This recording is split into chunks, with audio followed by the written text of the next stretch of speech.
Shalom. Tangan gue kaku amat ya. Gak apa-apa. Shalom. Shalom Bapak Ibu, Om Tante, Kakak Ade, saudara terkasih, sahabat-sahabat kami. Kembali sama kita berdua di podcast Obat Merah. Yes. Obat Merah. Tapi sebelumnya kita memperkenalkan diri dulu. Ya siapa tahu udah lupa ya. Karena kita udah lama. Muka kami pasaran juga. Supaya ingat ya. Oke, di sebelah saya ada siapa? Saya Putra. Anda siapa? Ya, saya Samuel. Oke, nggak perlu tahu ya.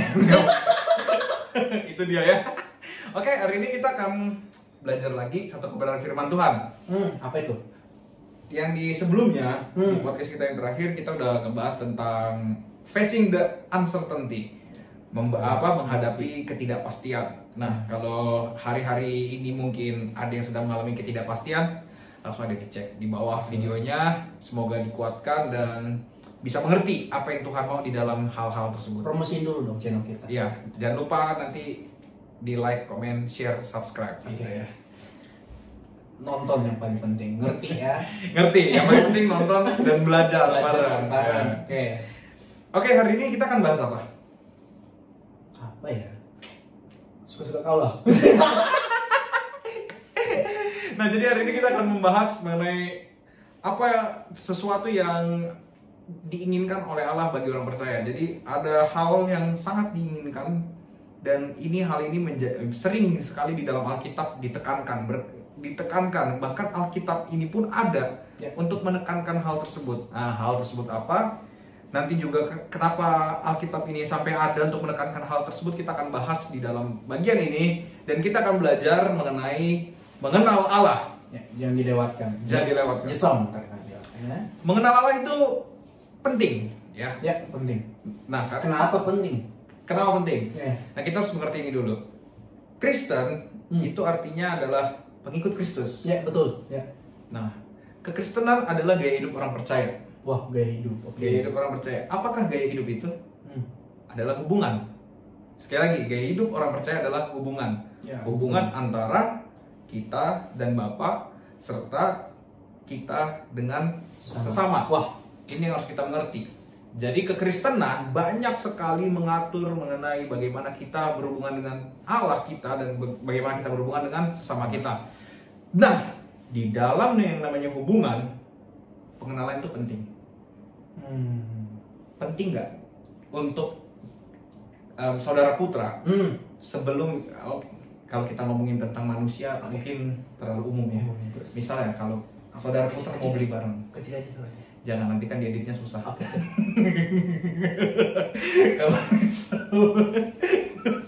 Kalau misalnya mau beli barang, mau beli laptop misalnya, perlu nggak untuk mengetahui barang itu terlebih dahulu? Ya, perlu dong. Kenapa?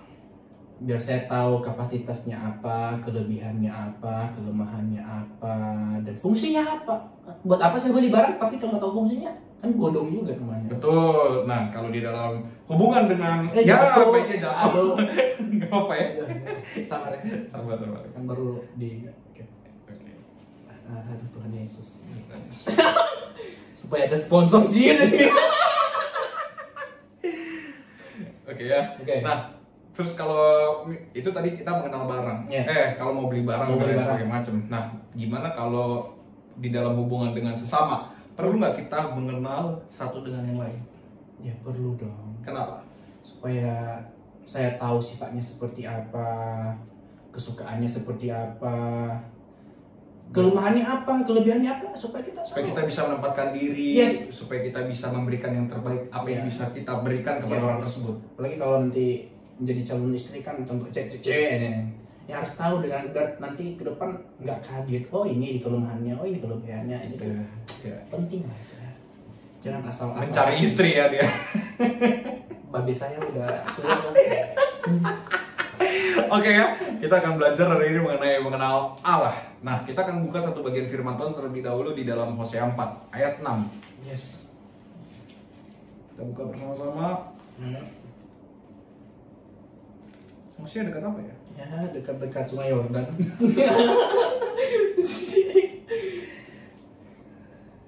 Udah bercanda tetap nggak bercanda. Amos Hosea. Hosea 4 ayat 6. Saudara Putra akan membacanya, silakan. Oke, saya akan bacakan ya. Hosea 4 ayat 6. Umatku binasa karena tidak mengenal Allah. Karena engkaulah yang menolak pengenalan itu, maka aku menolak engkau menjadi imamku. Dan karena engkau melupakan pengajaran Allahmu, maka aku juga akan melupakan anak-anakmu. Nah, di dalam Hosea 4 ayat 6 ini, di kalimat pertamanya kita mendapatkan kata-kata umatku binasa karena tidak mengenal Allah. Jadi ketika manusia tidak mengenal Allah, tidak bisa mengenal Allah, yang ada adalah kebinasaan. Yes. Pertanyaannya, kenapa ketika manusia tidak mengenal Allah mengalami kebinasaan? Itu ada jawabannya di kalimat berikutnya. Karena engkau yang menolak pengenalan itu, maka aku akan menolak engkau menjadi imamku, dan karena engkau melupakan pengajaran Allahmu, maka aku juga akan melupakan anak-anakmu. Yang jadi penekanan di sini adalah natur berdosa manusia membuat manusia selalu melawan Allah. Jadi selalu menolak Allah dan melawan Allah, sehingga tidak mau manusia mengetahui kebaikan, mengenali kebaikan, dan juga manusia tidak bisa mengerti kebaikan itu apa. Nah, ini yang harus kita pahami. Nah, makanya ketika kita tidak mengenal Allah, kita pasti akan membenci dan melawan Allah. Betul. Nah, sekali lagi, ketika kita tidak mengenal Allah, kita akan membenci dan melawan Allah. Nah, perbuatan melawan Allah kita akan lakukan dengan sukarela ketika kita tidak mengenal Allah. Wow. Nah, jadi penting. Kenapa? Ketika manusia melawan Allah, Allah akan membinasakan dia. Karena siapapun yang berusaha menyaingi Allah, siapapun akan binasa, habis. Karena Allah jauh melampaui segala kekuatan yang ada. Wow. Jadi ini harus kita pahami ya, bahwa ketika kita tidak mengenal Allah, kita binasa. Dan natur berdosa manusia membuat manusia tidak dapat mengenal Allah. Nah, kita coba buka satu bagian lagi firman Tuhan di dalam Yeremia 9. Yeremia.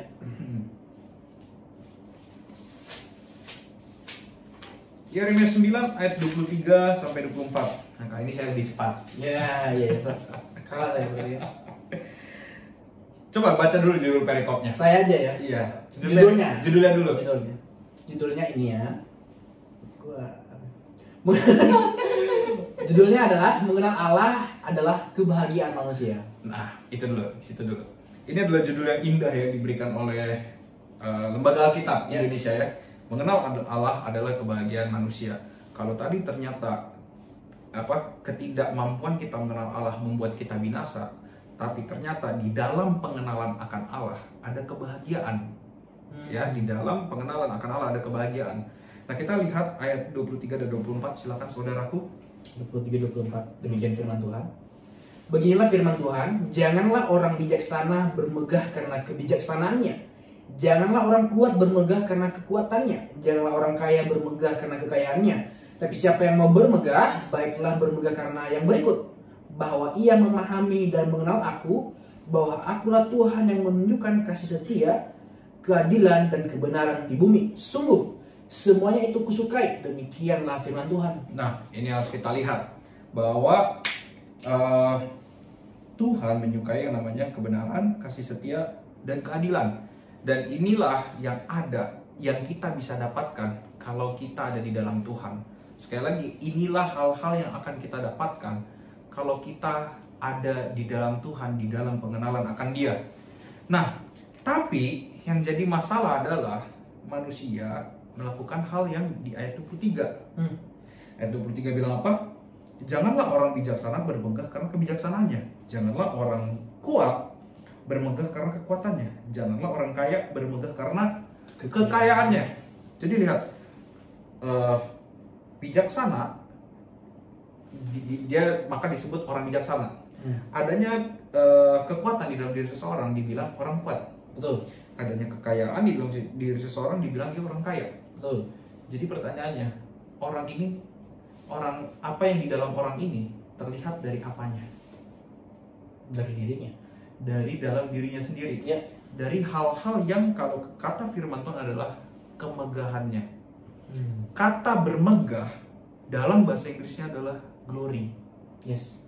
Jadi kalau kita bisa mengartikan ya dengan bahasa glory itu punya pengertian kan memuliakan. Ya. Nah, orang kaya janganlah orang bijaksana memuliakan kebijaksanaannya. Oh. Ya, janganlah orang bijaksana memuliakan kebijaksanaannya. Janganlah orang kuat memuliakan kekuatannya, dan janganlah orang kaya memuliakan kekayaannya. Nah, bahwa sebenarnya kita manusia suka akan hal-hal ini, bijaksana, kuat, dan kaya. Dan inilah yang seringkali menjadi dasar hidup kita dan tujuan hidup kita. Dan inilah yang akhirnya nampak. Apa yang kita muliakan, itulah yang akan nampak dari diri kita. Nah, inilah apa yang kita muliakan, itulah yang akan nampak dari diri kita. Ketika kita memuliakan kebijaksanaan kita, yang nampak adalah kebijaksanaan. Makanya dibilang orang bijaksana. Ketika kita memuliakan kekayaan kita, maka kita dibilang orang kaya. Nah, bagaimana kita tahu, manusia tahu bagaimana kita tahu kalau kita memuliakan kekayaan kita? Dari tingkah laku kita sehari-hari. Bagaimana kita men-treat kekayaan kita? Bagaimana kita memperlakukan kekayaan kita? Bagaimana kita mencari uang? Apa yang menjadi dasar hidup kita, motivasi hidup kita, dan bagaimana kita hidup? Nah, itu semua yang menjadi sesuatu yang keluar dari diri kita, dan itulah ternyata hal yang kita muliakan. Nah, kalau orang memuliakan Allah, apa yang terlihat dari dirinya? Allah, benar. Makanya ketika orang mengenal Allah, dia akan memuliakan Allah, dan dia terkenal di dalam dirinya adalah Allah itu sendiri. Wow. Nah, jadi pengenalan Allah itu akan Allah itu penting. Ketika kita tidak mengenal Allah dengan baik, yang akan kita muliakan adalah hal-hal yang kita rasa jadi kekuatan kita. Apa yang kita rasa menjadi faktor-faktor yang membuat kita bahagia. Ada manusia yang bahagia karena dia bijaksana, karena kebijaksanaannya dia bisa terkenal. Betul. Karena kebijaksanaannya dia bisa, banyak dipuji orang dan lain sebagainya macam. Ada yang karena kebijaksanaan, ada yang karena kekuatannya dia dipuja-puja orang, ditakutin orang. Betul. Jadi semua orang tuh apa-apa nyari dia, backingan. Nah, ada orang yang punya kekayaan, semua orang jadinya menjilat sama tuh orang. Jilat ya kan? Ya gitu ya. Nah, makanya kalau kita perhatikan baik-baik kalimat-kalimat ini, inilah hal-hal yang suka ditonjolkan dari diri manusia, dan inilah hal-hal yang suka dicari oleh manusia. Dan kalau manusia mencari ini, mengunggulkan ini di dalam diri mereka, mereka tidak akan bisa mengunggulkan Allah. Ketika ada saingan Allah, Allah tidak mungkin menjadi pilihan pertama. Sekali lagi, ketika ada saingan Allah, Allah tidak mungkin jadi pilihan pertama. Kenapa begitu? Natur dosa. Balik lagi ke yang tadi. Kenapa manusia binasa? Tidak mengenal Allah. Kenapa tidak mengenal Allah? Karena natur dosa. Kenapa manusia lebih dominan untuk untuk mencari bijaksana, kekuatan, dan kekayaan? Natur dosa. Kenapa natur dosa? Kenapa dibilang natur dosa? Natur dosa ini mencari hal-hal yang membuat kita jauh dari Allah. Dengan adanya 3 hal ini, membuat manusia bisa mengandalkan diri sendiri dan tidak perlu mengenal Allah. Dan sekali lagi, tanpa pengenalan akan Allah, manusia bisa binasa. Nah, makanya di ayat berikutnya, siapa yang mau bermegah, baiklah ia bermegah karena berikut, bahwa ia memahami dan mengenal aku. Nah ini ya, tetapi siapa yang mau bermegah, baiklah bermegah karena yang berikut, bahwa ia memahami dan mengenal. Kita kalau membaca ayat ini, memahami dan mengenal, kita harus mengerti bahwa Allah mau menyatakan dirinya kepada manusia. Ya, Allah mau menyatakan dirinya kepada kita. Nah, apakah Allah menyatakan dirinya dengan seluruh keberadaan dirinya? Gimana menurut saudara Putra? Seluruh keberadaan dirinya? Iya. Bisa sih kayaknya. Bisa ya? Bisa kayaknya. Tapi apakah kita bisa menyerapnya? Mustahil sih kayaknya. Nah, ada seorang Gue kayak ini ya. Gue diuji ya. Oke. nah ada seorang pendeta ngomong gini, apa namanya, sorga itu besar, jauh melebihi akal pikiran manusia. Ketika itu mau berusaha dimasukkan manusia ke dalam pikirannya secara penuh, maka pikiran manusia yang jadi error ya. Iya, mana bisa yang besar nggak nyampe ya, nggak nyampe full ya, nggak nyampe. Oh, iya. Bahkan mungkin secuilnya aja kita mungkin nggak sanggup untuk menerimanya. Betul. Nah, makanya yang harus kita lihat adalah, terus gimana dong kita bisa mengenal Allah. Nah, di sini dibilang bahwa siapa yang mau bermegah glory, mau memuliakan, baiklah ia memuliakan karena ia memahami dan mengenal Tuhan. Jadi Allah mau dan Allah membuat dirinya bisa dikenal oleh kita. Tetapi kita harus ingat ini, ada bahasa Latin ya, finitum non possit capere infinitum. Artinya? Ntar dulu, itu boleh juga gue. Kalau ada salah-salah lafal tolong dimaafkan ya. Itu artinya yang fana tidak mungkin memahami yang kekal. Itu. Jadi yang fana tidak mungkin memahami 100% yang kekal. Tapi Allah bisa dipahami sejauh Allah memberikan pengenalan itu kepada manusia. Ya, sekali lagi, Allah bisa dipahami sejauh Allah memberikan pengenalan tersebut kepada manusia. Ya. Nah, itulah yang dinamakan dengan wahyu. Nah, bukan wahyu anak tetangga gue, bukan. Bukan ya. Wahyu Revelation. Halawa ya. Halawa ya katanya. Oke. Itu tadi bagian yang pertama, kita belajar mengenai mengenal Allah, dan di video berikutnya kita akan belajar mengenai wahyu. Oke?